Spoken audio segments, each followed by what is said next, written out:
Assalamualaikum warahmatullahi wabarakatuh. Perkenalkan, nama saya Nurtila, Stambuk A1H1 20101. Di sini saya akan memaparkan materi tentang pengantar pendidikan dari bab 5 sampai bab 9. Bab 5, pengertian fungsi dan jenis lingkungan pendidikan. A. Pengertian dan fungsi lingkungan. Secara umum, fungsi lingkungan pendidikan adalah membantu peserta didik dalam berinteraksi dengan berbagai lingkungan sekitarnya, fisik, sosial, dan budaya. B. Tripusat pendidikan. Manusia sepanjang hidupnya selalu akan menerima pengaruh dari 3 lingkungan pendidikan yang utama, yakni 1. Keluarga, 2. Sekolah, 3. Masyarakat. C. Pengaruh timbal balik antara tripusat pendidikan terhadap perkembangan peserta didik. Kontribusi yang besar dalam ketiga kegiatan pendidikan, yakni 1. Pembimbingan dalam upaya pemantapan pribadi yang berbudaya. 2. Pengajaran dalam upaya penguasaan pengetahuan. 3. Pelatihan dalam upaya pemahiran keterampilan. 1. Tujuan-tujuan yang segera dapat dicapai, yakni bahan pengajaran lebih mudah diserap oleh murid. B. Sumber belajar di daerah dapat lebih dimanfaatkan untuk kepentingan pendidikan. C. Murid dapat menerapkan pengetahuan untuk memecahkan masalah yang ditemukan di sekitarnya. D. Murid lebih mengenal kondisi alam, lingkungan sosial, dan lingkungan budaya yang terdapat di daerahnya. 2. Tujuan-tujuan yang memerlukan waktu yang relatif lama untuk mencapainya, yakni A.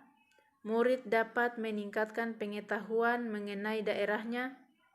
B. Murid diharapkan dapat menolong orang tuanya dan menolong dirinya sendiri dalam rangka memenuhi kebutuhan hidupnya. C.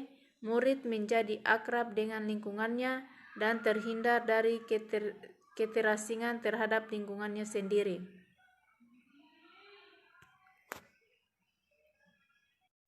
Lanjut bab 6, aliran-aliran pendidikan. A. Aliran klasik dan gerakan baru dalam pendidikan.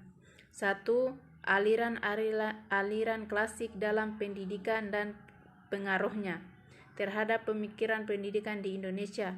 A. Aliran imperialisme.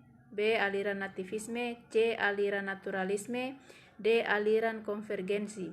2. Gerakan baru pendidikan dan pengaruhnya terhadap pelaksanaan di Indonesia. Pendidikan sebagai suatu kegiatan yang kompleks menuntut penanganan untuk meningkatkan kualitasnya, baik yang bersifat menyeluruh maupun pada beberapa komponen tertentu saja. A. Pengajaran alam sekitar. B. Pengajaran pusat perhatian. C. Pengajaran proyek. D. Pengaruh gerakan baru dalam pendidikan terhadap penyelenggaraan pendidikan di Indonesia. B. 2. Aliran pokok pendidikan di Indonesia. 2 aliran pokok di Indonesia itu dimaksud adalah perguruan kebangsaan taman siswa dan ruang pendidikan INS Kayu Tanam. 1. Perguruan kebangsaan taman siswa. A. Asas dan tujuan siswa. B. Upaya-upaya pendidikan yang dilakukan taman siswa. C. Hasil-hasil yang dicapai. 2. Ruang pendidikan INS Kaya Tanam. A. Asas dan tujuan ruang pendidikan INS Kayu Tanam. Pada awal didirikan, ruang pendidikan INS mempunyai asas-asas sebagai berikut. 1. Berpikir logis dan rasional. 2. Keaktifan atau kegiatan.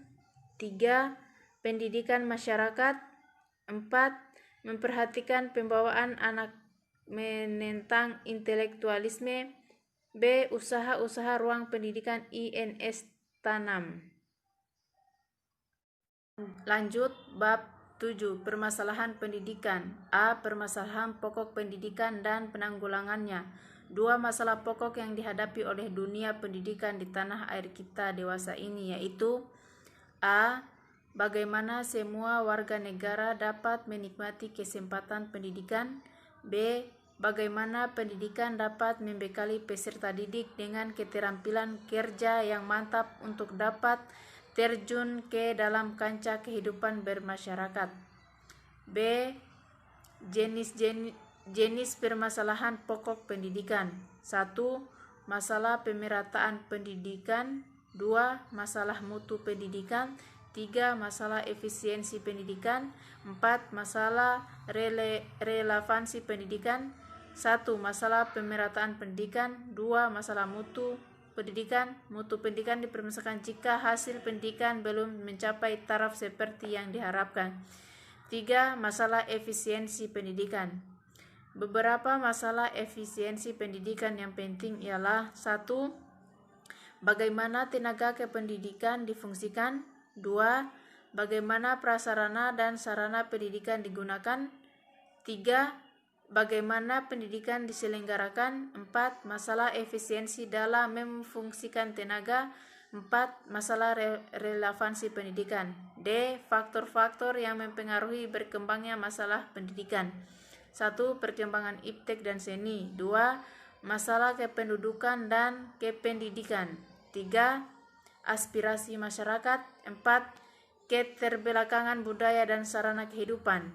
E. Permasalahan aktual pendidikan dan penanggulangannya. 1. Permasalahan aktual pendidikan di Indonesia. A.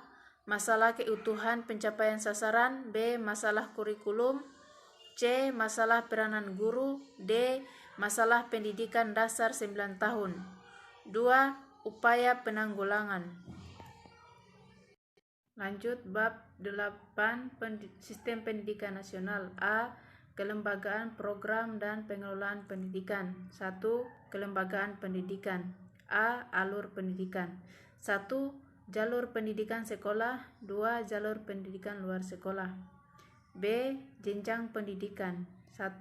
Jenjang pendidikan dasar. 2. Jenjang pendidikan menengah. 3. Jenjang pendidikan tinggi. 2. Program dan pengelolaan pendidikan. A. Jenis program pendidikan. 1. Pendidikan umum. Pendidikan kejuruan. 3. Pendidikan luar biasa. 4. Pendidikan kedinasaan. 5. Pendidikan keagamaan. B. Kurikulum program pendidikan. 1. Kurikulum nasional. 2. Kurikulum muatan lokal. Faktor penghambat dan penunjang pelaksanaan muatan lokal. Faktor penghambat dan faktor penunjang. B. Upaya pembangunan pendidikan nasional. 1. Jenis upaya pembaruan pendidikan. A. Pembaruan landasan yuridis. B. Pembaruan kurikulum. C. Pembaruan pola masa studi. Di dalam kesinambungan yang mencangkup program utama pembangunan pendidikan, yaitu A. Perluasan dan pemerataan kesempatan mengikuti pendidikan. B. Peningkatan mutu pendidikan. C. Peningkatan relevansi pendidikan. D. Peningkatan efisiensi dan efektivitas. E. Pengembangan kebudayaan. F. Pembinaan generasi muda. Lanjut bab 9 Pendidikan dan Pembangunan. A. Esensi pendidikan dan pembangunan serta titik temunya. B. Sumbangan pendidikan pada pembangunan. Sumbangan pendidikan terhadap pembangunan dapat dilihat beberapa segi. A. Segi sasaran. B. Segi lingkungan. C. Segi jenjang pendidikan. D. Segi pembinaan kerja atau sektor kehidupan. 1. Segi sarana. Segi sarana pendidikan. 2. Segi lingkungan pendidikan. 1. Lingkungan keluarga. 2. Lingkungan sekolah. 3. Lingkungan masyarakat. 3. Segi jenjang pendidikan. 4. Segi pembidangan kerja atau sektor kehidupan. C. Pembangunan sistem pendidikan nasional. 1. Mengapa sistem pendidikan harus dibangun? 2. Wujud pembangunan sistem pendidikan. Secara makro, sistem pendidikan meliputi banyak aspek yang satu sama lain bertalian erat, yaitu A. Aspek filosofis dan keilmuan, B. Aspek yuridis atau perundang-undangan, C. Struktur, D. Kurikulum yang meliputi materi, metodologi, pendekatan, orientasi. A. Hubungan antar aspek-aspek, B. Aspek filosofis keilmuan, C. Aspek yuridis, D. Aspek struktur, E. Aspek struktur. Mungkin itu saja dari saya. Wassalamualaikum warahmatullahi wabarakatuh.